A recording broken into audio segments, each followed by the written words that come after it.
The house stood behind 12-foot walls in Abbottabad, a quiet Pakistani garrison city nestled in the verdant hills north of Islamabad.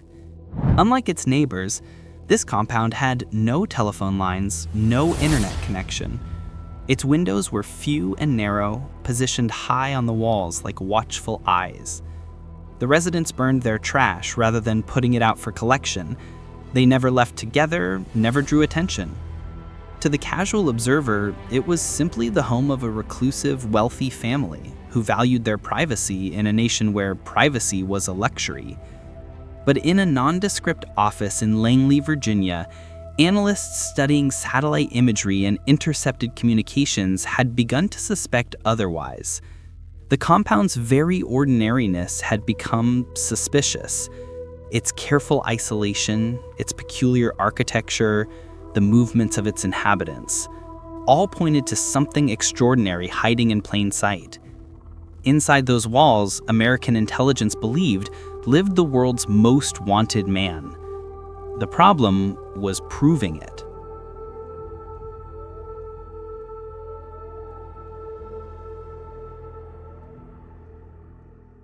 The hunt for Osama bin Laden had consumed the American intelligence community for nearly a decade.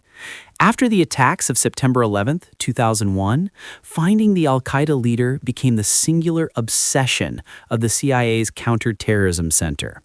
The trail had grown cold in the mountains of Tora Bora in late 2001 when bin Laden slipped through an American cordon along the Afghanistan-Pakistan border. Since then, he had become a ghost. Rumors and whispers, occasional audio messages released to the media, but no solid intelligence on his whereabouts. By 2010, the CIA had finally caught a break.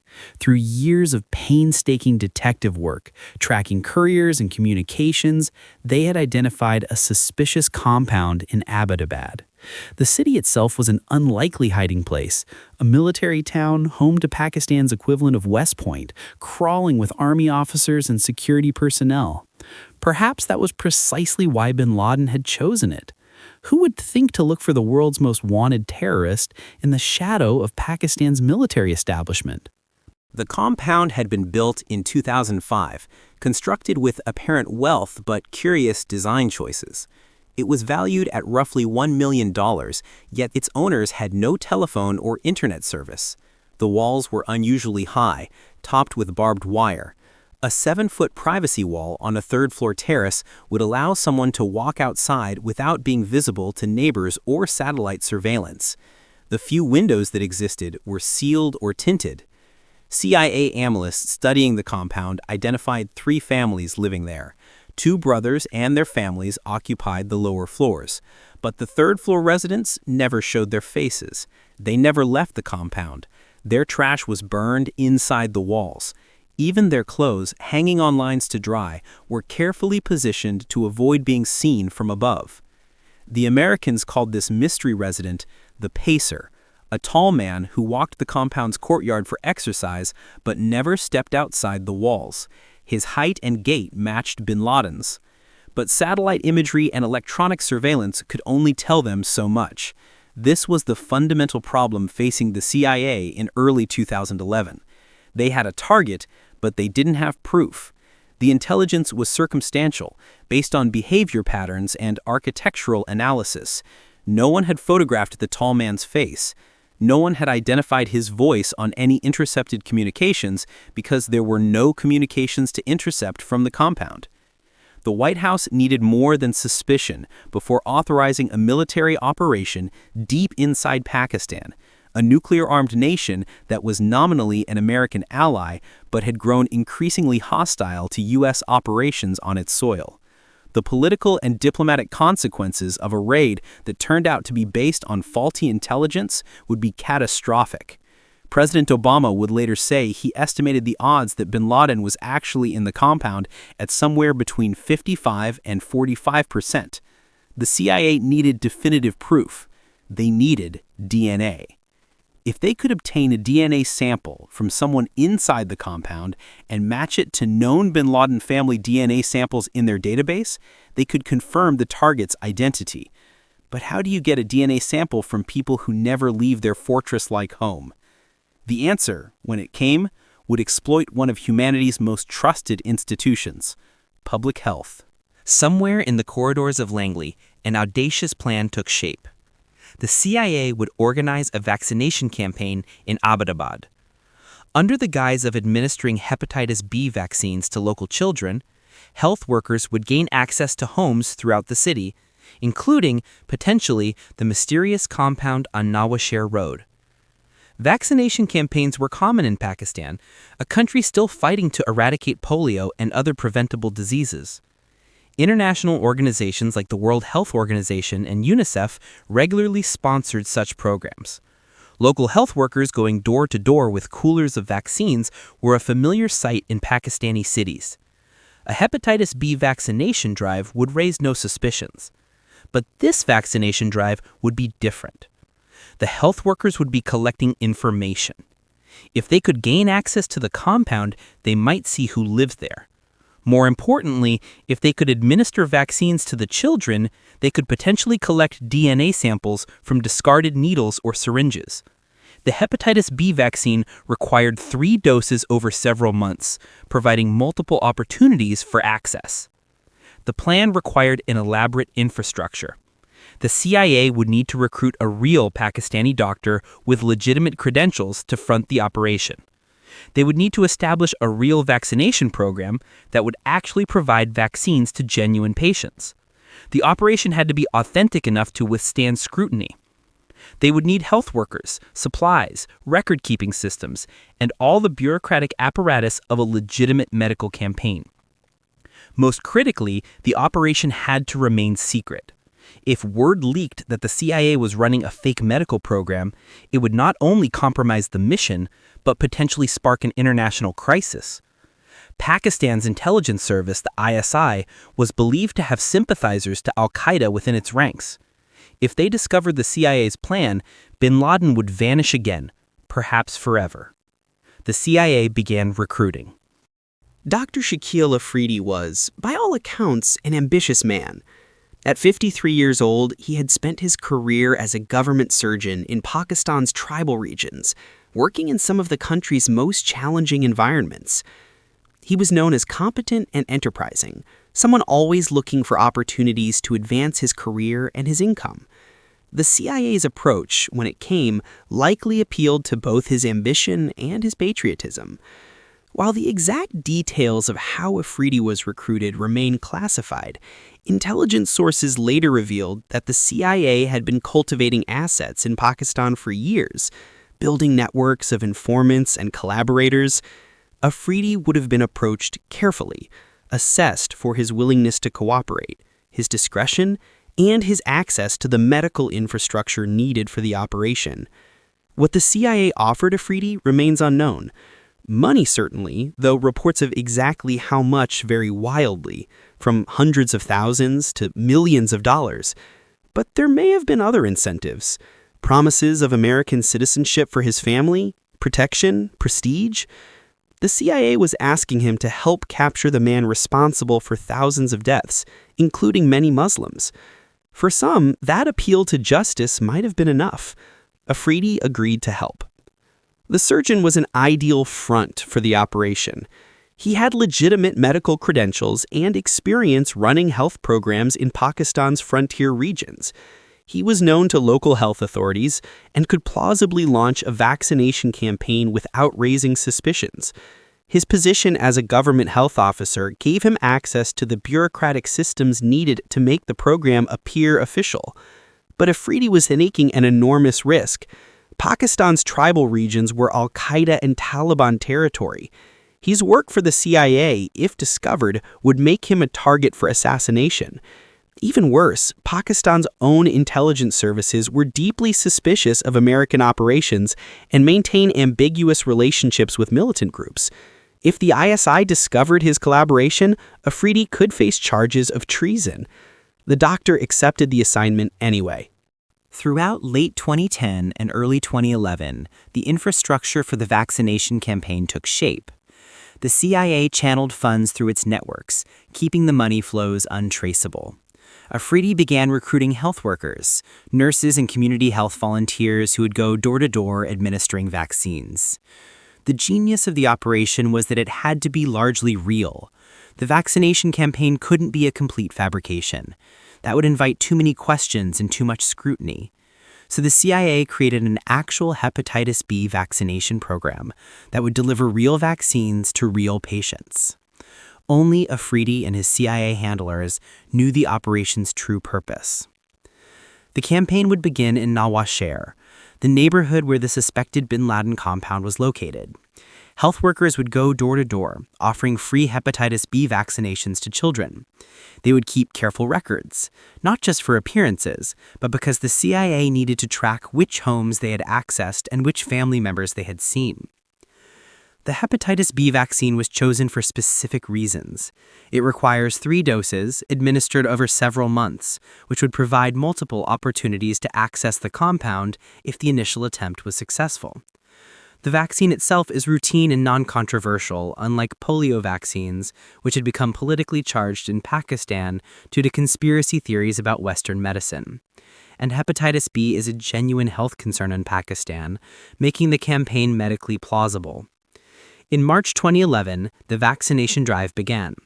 Health workers fanned out across Nawasher, knocking on doors, explaining the program, administering vaccines to children.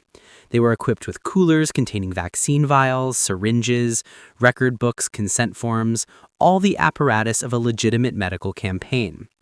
They were also equipped with something else: training and observation. The health workers had been instructed to note details about the homes they entered, the people they saw, anything unusual. They didn't know they were working for the CIA. They believed they were part of a genuine health program. But their observations would be reported back to Afridi, who had passed them along to his handlers. The campaign slowly worked its way through the neighborhood, moving from house to house.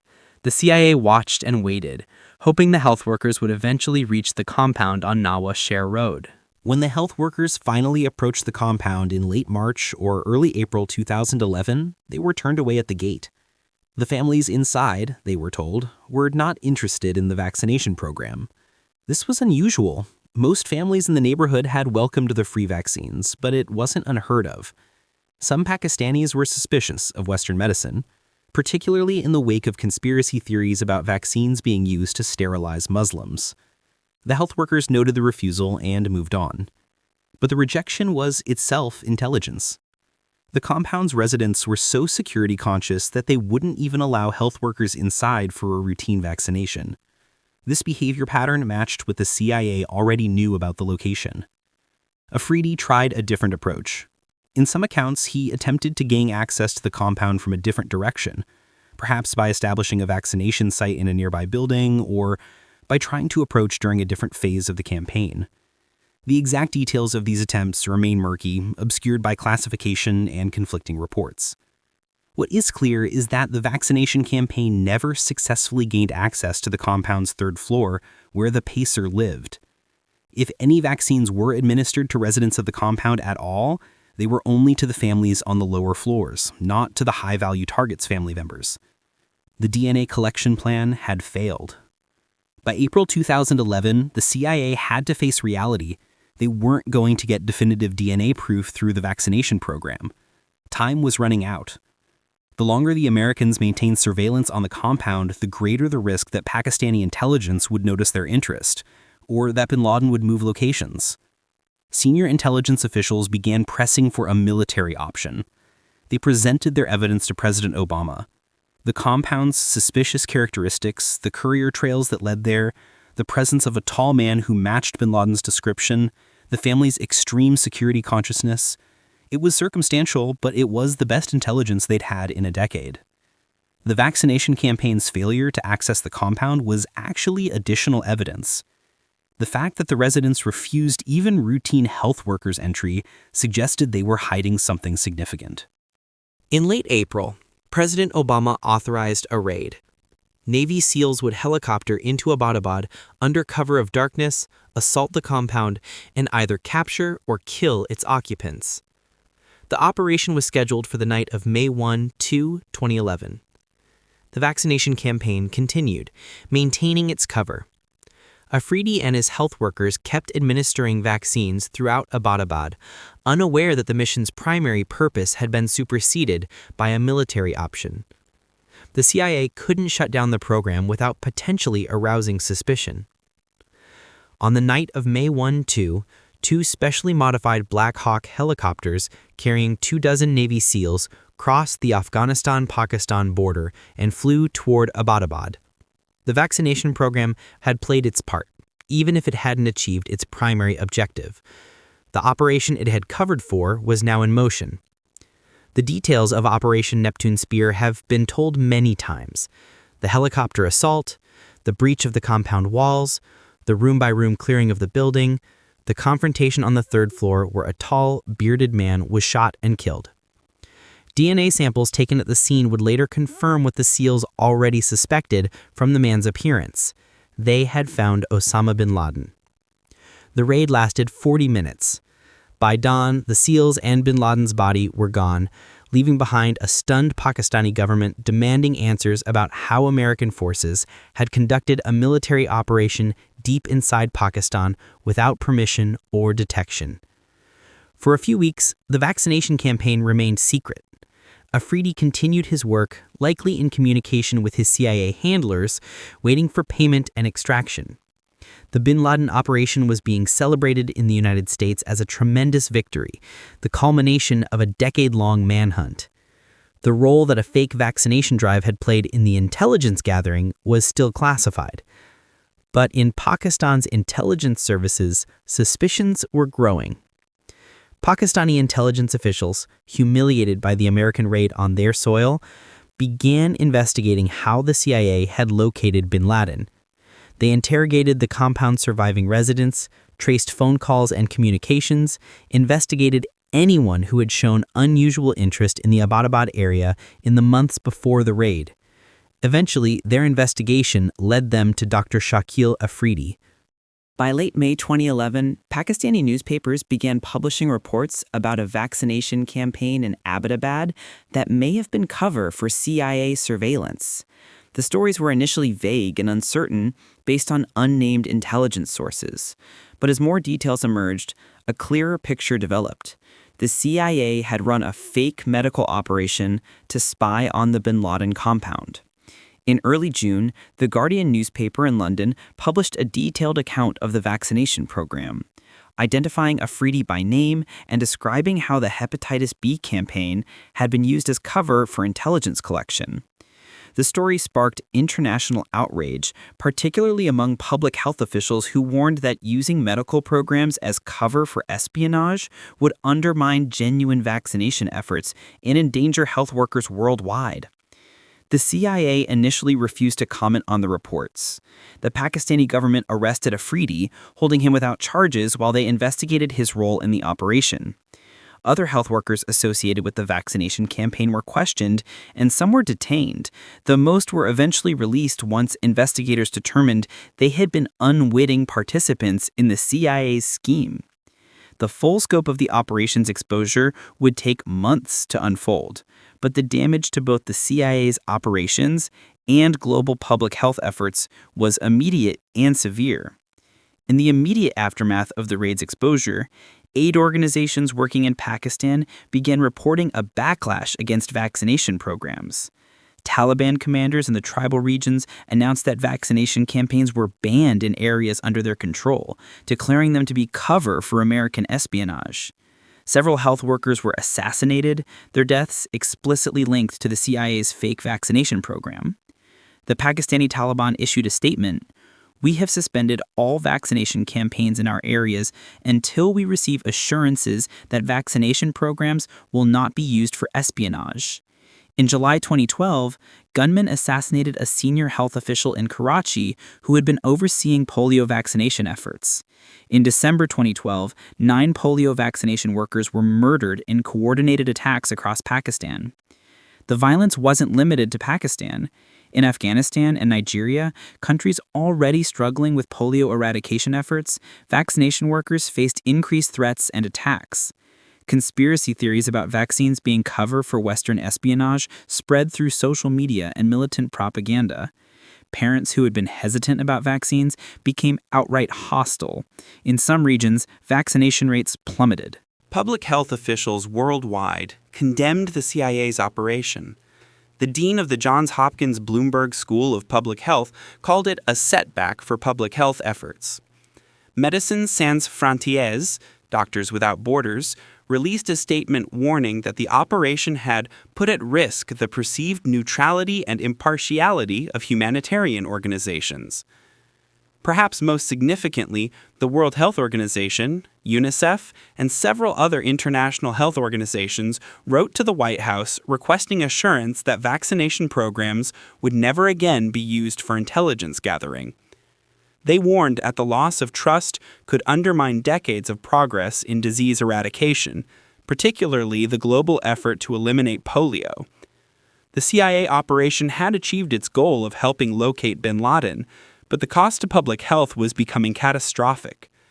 Dr. Shakil Afridi's fate became a symbol of the operation's moral complexity.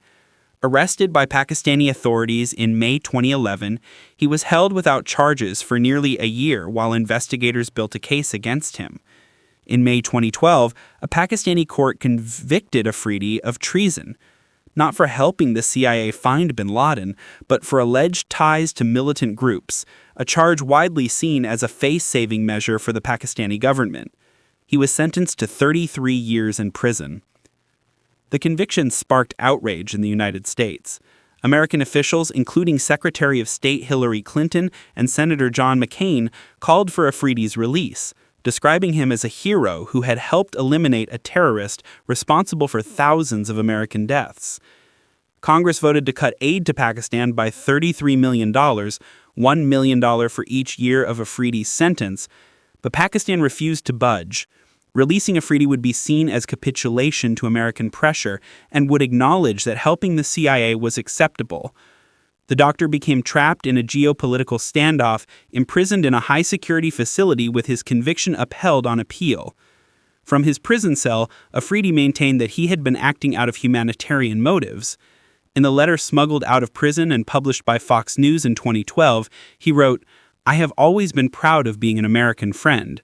The purpose of my campaign was to save precious lives by saving children from being infected by hepatitis B. I did not conspire to spy against my country."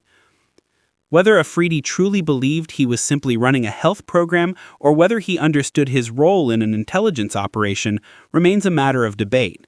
What is clear is that he paid an enormous price for his cooperation with the CIA.